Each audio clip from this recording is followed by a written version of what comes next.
Mucho se habla de la movilidad. Yo diría que en ocasiones demasiado, pero probablemente estamos hablando con la persona de Euskadi que más conoce la historia de la movilidad. Por eso nos permitimos preguntarle a Juanjo Laizola, que en sus, entre comillas, en ratos libres se ocupa de echar carbón a una extraordinaria y vieja locomotora, eh, por el tren de alta velocidad, eso que también tanto debate está generando, si es bueno, si no es bueno, si es rentable.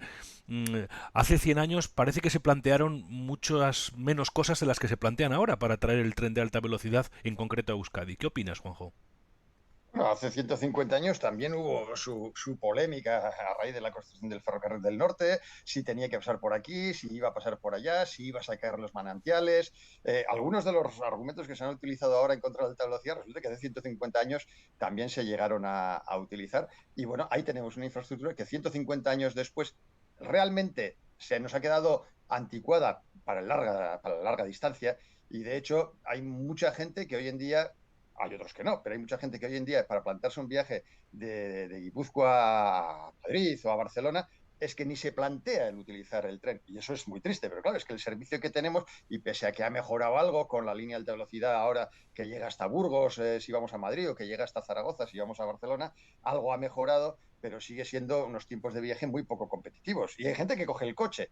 Mm, En cambio, esa misma infraestructura que hace 150 años también fue polémica, sigue teniendo un papel fundamental, por ejemplo, para vertebrar todo el territorio desde Legazpia hasta Irún, todo lo que es el interior de Guipúzcoa para comunicarlo con Donosti y con la costa, sigue siendo fundamental. Es decir, son infraestructuras que, fíjate, 150 años después siguen siendo perfectamente válidas, al menos para parte de su función primigenia. También para el transporte de mercancías, que no tiene prisa. Entonces yo creo que la alta velocidad es fundamental para que volvamos a pensar en el tren como opción, no solo como opción, sino como prioridad cuando tengamos que hacer un viaje de largo recorrido, que hoy desde luego, si es una opción, desde luego nunca suele ser la prioritaria. Para que dentro de unos años, cuando tengamos que ir a Madrid o a Barcelona, ni se nos pase por la cabeza coger el coche, porque es una paliza, porque no sé qué, cuando en tren vamos a ir en 3 horas. Eso es fundamental, pero claro, para eso el tren tiene que ir en 3 horas. Si no va en 3 horas, por mucho que tengamos conciencia ambiental y demás, digamos, pues sí, sí, pero en el coche voy mucho más cómodo, me lleva de puerta a puerta, si quiero paro aquí, si quiero tal.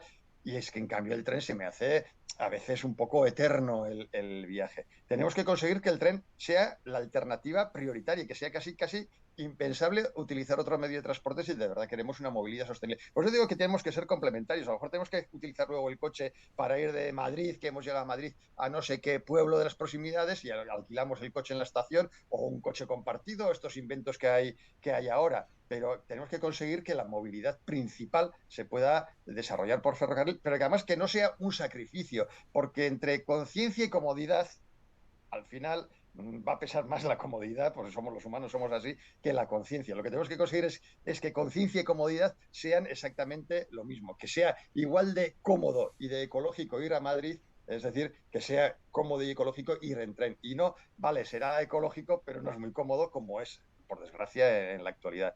Por eso esa línea de alta velocidad y baja velocidad a la hora de su construcción, yo creo que debería ser una prioridad, que es una pena que llevemos tantos años y que una línea de alta velocidad, como se dice, sea tan lenta de construir. Cuando se construyó el ferrocarril del norte, desde Madrid, y eso que daba la vuelta por Valladolid, bueno, como la de línea de alta velocidad actual, desde Madrid hasta Irún, desde que se puso la primera piedra hasta que se inauguró, pasaron 8 años, con los medios que había en aquella época. No había maquinaria pesada, había mucha fuerza bruta de las miles de personas que estuvieron perforando túneles, levantando puentes, cavando trincheras, pero fíjate, en 8 años toda esa línea. ¿Y desde cuándo llevamos hablando de la Y?